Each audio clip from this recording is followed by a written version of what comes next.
안녕하세요. 반갑습니다. 이한 대표의 주식 투자 교육. 자, 오늘은 재무제표를 쉽게 보는 법에 대해서 알아보도록 하겠습니다. 자, 내가 재무제표를 보기는 봐야 되는데, 자, 용어도 어렵고, 네, 숫자만 질비하고 무슨 말인지 잘 모르시겠죠? 자, 그래서 오늘은 그 재무제표, 여러분들이 어렵다고만 생각하시던 그런 재무제표를 한눈에 쉽게 보는 그런 방법에 대해서 제가 설명을 드려보도록 할게요. 자, 기본적 분석, 그리고 어떤 기술적 분석이라는 말을 많이 들어보셨을 거예요.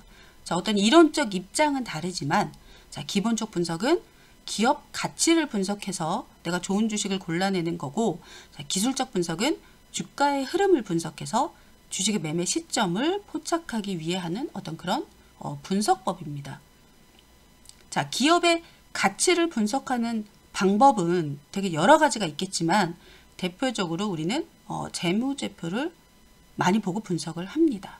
자, 그래서 오늘은 그 재무제표를 어떻게 하면 쉽게 볼 수 있는지, 뭐 각종 어려운 용어로 질비한 재무제표 해석법, 뭐 그런 거에 대해서 한번 알아보도록 하겠습니다. 자, 먼저 재무제표의 종류에 대해서 먼저 알아보고 갈게요. 자, 재무제표의 종류에는요, 연결 재무제표, 그 다음에 별도 재무제표, 자, 그 다음에 뭐 연결 재무제표, 별도 재무제표, 이렇게 종류가 있어요. 자, 재무제표를 볼 때 우리가 어떤 걸 봐야 할지 헷갈리시죠? 자, 먼저 개별 재무제표는 뭔지 제가 설명을 드려볼게요. 자, 개별 재무제표는, 자, 하나의 기업, 요 기업을 뭐 A라고 한다면, 자, 이 하나의 기업 A라는 기업이 지배하고 있는 기업이 없는, 지배하고 있는 기업들이 없는 단 하나의 기업이 작성하는 재무제표를 개별 재무제표라고 합니다. 이 기업은 지배하고 있는 기업이 없기 때문에 그냥 자신의 재무제표만 작성을 하면 되겠죠. 자, 그 다음에 연결 재무제표. 연결 재무제표는 뭐냐면, 자, 하나의 기업 A라고 할게요. 똑같이, 자, 이 A라는 기업이 지배하고 있는 기업이 여러 기업들이 이렇게 있어요. 그런데 이 모든 기업을 자기 회사라고 치고 작성하는 그런 재무제표를 얘기를 합니다. 즉, 다시 말해서 이 여러 가지 재무제표를 하나로 합치는 거, 이거를 연결 재무제표라고 해요. 자, 그 다음에 별도 재무제표가 있죠. 별도 재무제표는, 자, 하나의 기업이 이렇게 있고, 마찬가지로 이 기업이 지배하고 있는 기업들이 있는데, 이 지배 기업들을 자신의 회사라고 생각하지 않고요, 그냥 단지 취득한 어떤 자산 정도라고 보고 작성한 재무제표를 별도 재무제표라고 합니다. 자, 그래서 연결 재무제표와의 그럼 차이점은 뭐냐? 자, A라는 기업이 지배하고 있는 뭐 여러 기업들을 하나의 기업으로 보느냐, 아니면 그냥 내가 취득한 자산 정도로 보느냐, 뭐 그런 차이점이 있습니다. 자, 그래서 정리를 한번 해보면, 자, 지배하는 기업이 있을 때는, 자, 개별 대 연결 별도, 이렇게 보시고, 그 다음에 어떤 기업을 단독적인 하나의 기업으로 보느냐, 아니면 관련 회사까지 하나의 기업으로 보느냐에 따라서는 개별 별도 대 연결, 자, 이렇게 보시면 됩니다. 자, 그러면 우리는 과연 재무제표를 볼 때 뭘 봐야 될까? 개별을 봐야 되나? 연결을 봐야 되나? 별도를 봐야 되나? 자, 우리는 보통 연결 재무제표를 가장 많이 봅니다. 연결 재무제표. 그때야 막 별도까지 볼 필요가 없어요. 이유는, 자, 연결이 별도보다 현실적인 반영이 더 잘 된 어떤 그런 재무제표라고 할 수가 있기 때문이죠. 자, 그러면은 우리가 연결 재무제표를 한번 열어가지고 살펴보도록 하겠습니다. 그에 앞서서 재무제표를 본격적으로 살펴보기 전에 자산에 대해서 제가 한번 설명을 드리고 넘어가 볼까 해요. 자산. 자, 여러분들이 뭐 사업을 시작하거나 무슨 장사를 시작할 때, 자, 내 돈을 가지고 시작하죠. 그리고 내 돈이 부족하면 어떻게 돼요? 뭐 은행이나, 그죠? 뭐 제2금융이나 이런 데서 돈을 빌려요. 자, 그럴 때 내 돈은 자본이라고 합니다. 우리가 자본. 그리고 빌린 돈은 뭐라고 하겠어요? 부채라 그러죠. 부채. 자, 여기까지는 너무 잘 아는 내용이죠. 그러면 이 자본과 부채를 합한 게 내 사업 자금이 되죠. 그거를 우리는 자산이라고 부릅니다. 자산. 내 돈과 빌린 돈을 합한 사업 자금을 우리는 통틀어서 자산이라고 불러요. 자, 그러면 내가 부채가 1억이야. 은행에서 1억을 빌렸어요. 그리고 내가 가지고 있는 돈이 1억이었어. 이거를 가지고 우리가 사업을 시작하죠. 이거를 뭐라고 부른다? 자산이라고 부릅니다. 그래서 사업을 해서 번 돈을 우리가 잉여금이라고 그래요. 잉여금. 이거는 추가 자산이 되겠죠. 이거를 통해서 내가 돈을 벌었으니까 요거는 추가 자산이 됩니다. 자, 그런데 장사가 잘 안 됐어. 사업이 잘 안 됐어요. 부채는 그대로야. 부채를 하나도 못 갚았어. 부채는 그대로인데 내 자본만 어떻게 돼요? 1억에서 5천만 원이 됐어요. 그러면 이건 어떻게 된 거예요? 자본이 축소된 거죠. 자, 이렇게 되면 어떻게 돼요? 관리 종목으로 지정이 됩니다. 관리 종목으로. 많이 보셨죠? 우리 종목명 이렇게 있고 앞에 뭐라고 써졌어요? 관 이렇게 써진 거 보이시죠? 많이 보셨죠? 관리 종목으로 지정이 됩니다. 이렇게 되면. 자, 그 다음에 여전히 돈을 못 벌었어. 계속해서 돈을 못 벌어요. 부채는 그대로예요. 근데 내 자본이 다 날려먹은 거죠. 영원히 됐어요. 영원히. 그러면 어떻게 돼요? 이거는 어떻게 됐다 그래요? 내 자본이 잠식된 거. 자본 잠식. 자, 이렇게 되면 어떻게 돼요? 자, 이 기업에 빚만 있고 번 돈도 없고 자본도 없어. 누가 이 회사에 투자를 하겠어요? 그렇죠? 이렇게 되면 어떻게 됩니까? 상장 폐지가 되는 거예요. 자, 그러면 좀 더 구체적으로 과연 코스피 종목, 코스닥 종목 과연 어떻게 되면 관리 종목으로 지정이 되고 어떻게 되면 자, 상장 폐지가 되는지 그거에 대해서 또 한번 빠르게 짚고 넘어가 보도록 하겠습니다. 자, 코스피와 코스닥별로 관리 종목으로 지정되는 것과 상장 폐지로 되는 조건이 다릅니다. 자, 먼저 코스피 먼저 볼게요. 코스피 어떻게 하면 관리 종목이 되느냐. 자, 1년에 매출액이 50억 미만일 경우, 그 다음에 자기 자본금이 50% 이상 잠식됐을 경우, 앞에서 설명드렸죠. 그리고 반기 월 평균 거래량이 너무 적었을 경우, 기준치에 비해 너무 미달됐을 경우, 이럴 때도 관리 종목으로 지정이 됩니다. 자, 관리 종목으로 지정된 이런 종목들이 어떻게 되면 상장 폐지가 됐느냐. 자, 1년도 모자라서 자, 2년 연속 매출액이 50억 미만일 경우, 이럴 경우에는 상장 폐지 조건이 돼. 상장 폐지가 된다는 게 아니라 상장 폐지 조건에 들어가는 기업이 되는 겁니다. 자, 그 다음에 자기 자본금이 완전히 잠식이 됐어요. 자본금이 하나도 없어. 이럴 때도 상장 폐지가 되는 조건에 들어갑니다. 그리고 자, 2반기 연속 월 평균 거래량이 미달이 됐을 경우, 이럴 때도 마찬가지로 상장 폐지 조건에 들어가게 돼요. 그리고 마지막으로 이렇게 관리 종목으로 지정된 후에 90일 이내에 이런 사유들이 해소가 안 됐을 경우, 그랬을 경우에도 상장 폐지 조건에 들어가게 돼요. 자, 이번에는 코스닥 한번 살펴볼까요? 코스닥. 자, 코스닥은 자, 관리 종목으로 지정되는 조건. 첫 번째, 자, 1년 매출액이 자, 코스피보다는 작죠. 30억 미만일 경우. 그리고 자, 분기 월 평균 거래량이 유동 주식수의 1% 미만일 경우. 이것도 어때요? 거래량이 어떤 기준에 미달됐을 경우를 얘기를 하는 거죠. 그 다음에 자, 10억 이상 손실을 3년 동안 2회에 걸쳐서 냈어. 그러면 관리 종목으로 지정이 됩니다. 그리고 4년 연속 돈을 못 벌어. 계속 영업 손실이에요. 그러면 관리 종목이 돼요. 자, 그러면 어떻게 하면 이 코스닥 종목이 상장 폐지 조건이 되느냐?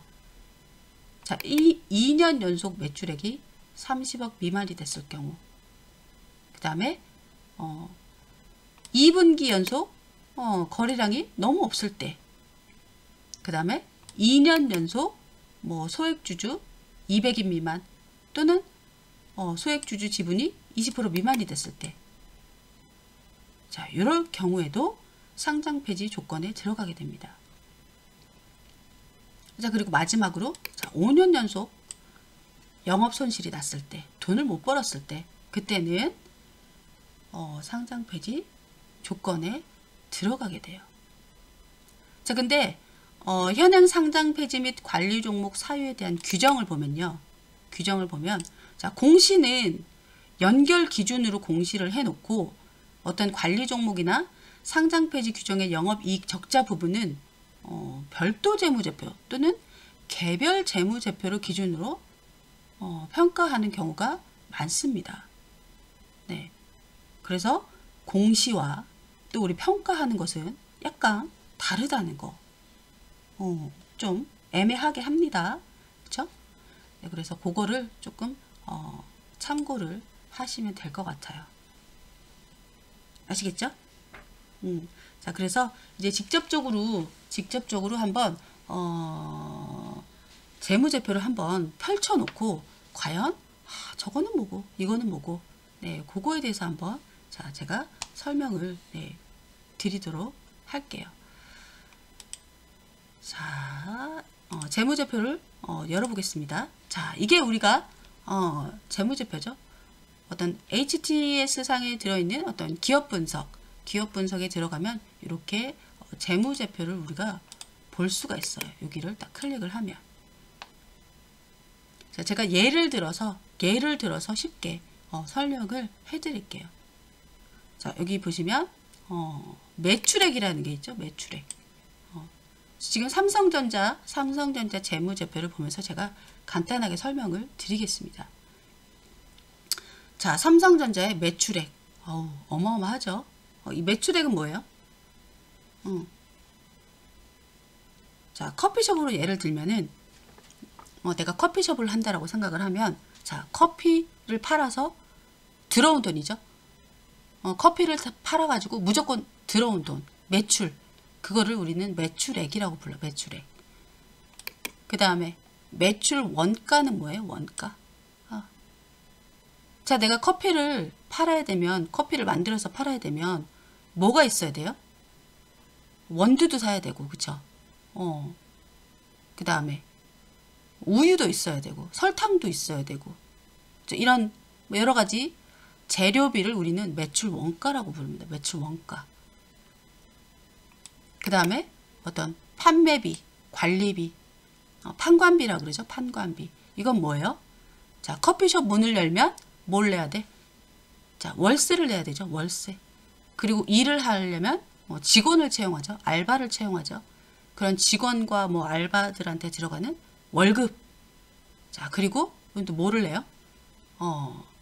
전기도 쓰고 수도도 쓰고, 그쵸? 전기세, 수도세. 어떤 그런 관리비. 네. 그런 것도 이런 판관비에 들어가게 됩니다. 그리고 어때요? 우리 또 광고도 하죠. 광고도 해요. 우리 커피숍에 와주세요 하고 길거리에서 전단지를 돌린다든지, 그죠? 그런 어떤 전단지 광고비 이런 것도 다 판관비에 들어가게 됩니다. 자, 그렇게 해서 어떻게 돼요? 영업이익이라는 거를 발생을 시키는 거죠. 이 영업이익은 뭘까요? 쉽게 말하면 커피 팔고 남은 돈.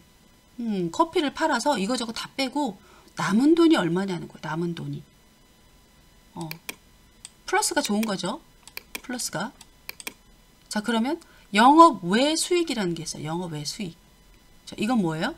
영업 외 수익은 내가 은행에서 돈을 빌렸으면, 그죠? 이자도 내야 되고, 그죠? 내가 은행에 저축을 했어. 돈을 많이 벌어서 영업에 아니 은행에 저축을 했어. 그러면 이자를 받죠. 이자를 받아. 그게 바로 뭐 금융수익 이렇게 됩니다. 그 다음에 영업 외 비용은 뭐가 됐어? 은행에서 내가 대출을 받았어. 대출을. 그러면 은행에 그 대출 이자를 또 갚아야 되는 거죠. 그런 영업 외 비용이라는 게 또 들어갑니다. 아시겠죠? 자, 그래서 뭐 영업이익은 그렇게 뭐 영업의 수익, 뭐 영업 외 비용 이런 것들을 전부 다 계산을 해서 마지막으로 내가 커피 팔고 남은 돈이 얼마냐. 그게 바로 영업이익이 됩니다. 자, 그 다음에 뭐 세존 계속 사업이익. 이 말이 뭐냐. 이 말은 자, 법인세를 차감하기 전에 순이익이 얼마냐는 거예요. 법인세를 차감하기 전에. 다시 말해서 자, 법인세는 뭐예요? 나라에 내는 세금이죠. 나라에 내는 세금. 다시 말해서 자, 커피 팔고 남은 돈에 자, 은행 이자까지 계산한 거. 그쵸? 그게 바로 세전 계속 사업 이익. 자, 이렇게 보시면 됩니다. 아시겠죠? 자, 밑으로 한번 내려볼게요. 밑으로. 자, 뭐가 있어요? 당기순이익 많이 들어보셨죠? 당기순이익 이건 뭐예요? 자, 커피를 팔고 남은 돈에 은행이자 플러스 마이너스 하고 나라에 세금까지 내고 남은 돈이 얼마냐는 거예요. 나라에 세금까지 내고. 요거는 뭐예요? 세금 내기 전이죠. 세금 내기 전. 요거는 다시 말해서 여기서 세금을 냈더니 얼마가 남았느냐 그거예요. 자, 무슨 말인지 어렵지 않죠? 어렵지 않아요? 그렇게 보시면 됩니다. 자, 그 다음에 자, 밑에 쭉 내려보면은 뭐가 있냐면 현금 흐름표라는 게 있어요. 현금 흐름표. 더 밑으로 내려볼게요. 자, 현금 흐름표. 자, 요것도 잠깐 살펴보도록 하겠습니다. 자, 현금 흐름표는 뭐냐? 현금 흐름표. 여러 가지 말이 있죠. 영업 활동으로 인한 현금 흐름, 투자 활동으로 인한 현금 흐름, 뭐 재무 활동으로 인한 현금 흐름. 자, 이거를 용어만 아시면 돼요. 어떤 의미가 있는지 그것만 아시면 돼요. 자, 현금 흐름표라는 거는 한마디로 얘기하면은 자, 영업하면서 자, 돈이 자, 들어오고 나간 어떤 흐름. 자, 그게 뭐냐는 거예요. 돈이 들어오고 나간 흐름, 흔적. 그런 거에 대한 내역을 우리는 현금 흐름표라고 합니다. 자, 첫 번째. 자, 영업 활동으로 인한 현금 흐름. 이건 뭘까요? 영업 활동이라는 거는요. 자, 내가 커피숍 영업을 잘해가지고 이익이 났으면 단기 순이익이 발생을 하죠. 그죠? 그리고 손실이 났으면 손해가 나겠죠. 그래서 영업 활동으로 인한 현금 흐름표를 딱 보면 뭐가 좋겠어? 플러스가 좋죠. 플러스. 당연히. 그래서 얘가 플러스인지 마이너스인지 그것만 보시면 돼요. 그것만. 자, 두 번째 뭐예요? 투자 활동으로 인한 현금 흐름. 이건 뭐예요? 자, 내가 커피숍을 하는데 커피숍이 잘 됐어. 커피숍이 잘 되면 우리 어떻게 해요? 옆 동네 2호점을 내죠. 2호점. 2호점을 내. 3호점 내고. 그러면 어떻게 돼요?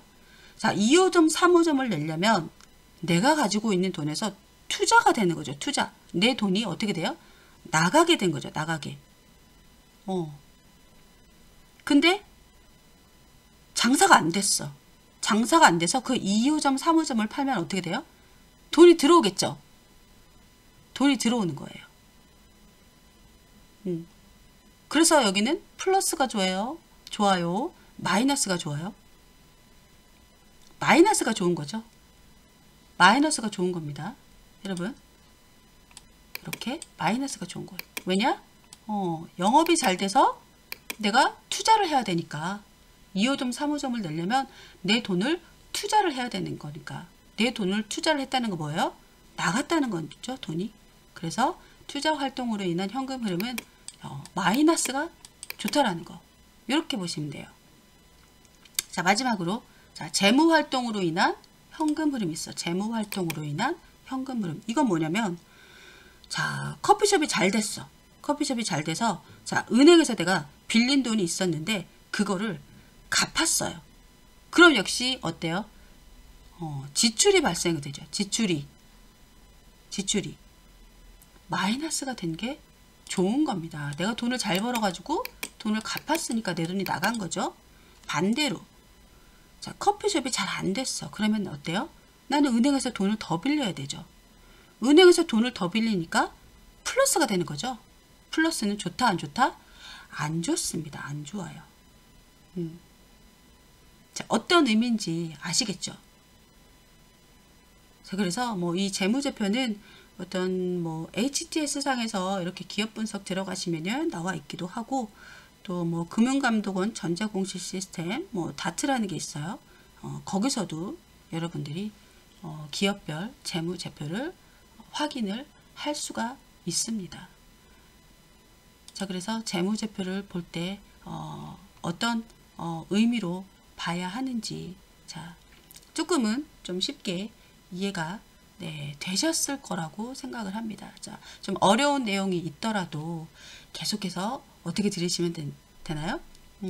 반복해서 들으시면 이해가 아마 쉽게 되실 거예요. 절대 재무제표라는 게 어렵지가 않고 우리가 상식적으로 조금만 생각을 해보면 금방 알 수 있는 그런 내용들입니다. 용어가 어려워서 그렇지 절대 그 내용은 어렵지가 않으니까 내가 한 이 기업의 재무는 어떤가, 돈을 잘 버는 기업인지 못 버는 기업인지 자, 그거를 내가 파악해 보고 싶다 하면은 자, 이런 식으로 연관을 지어서 한번 생각을 해보시면 될 것 같아요.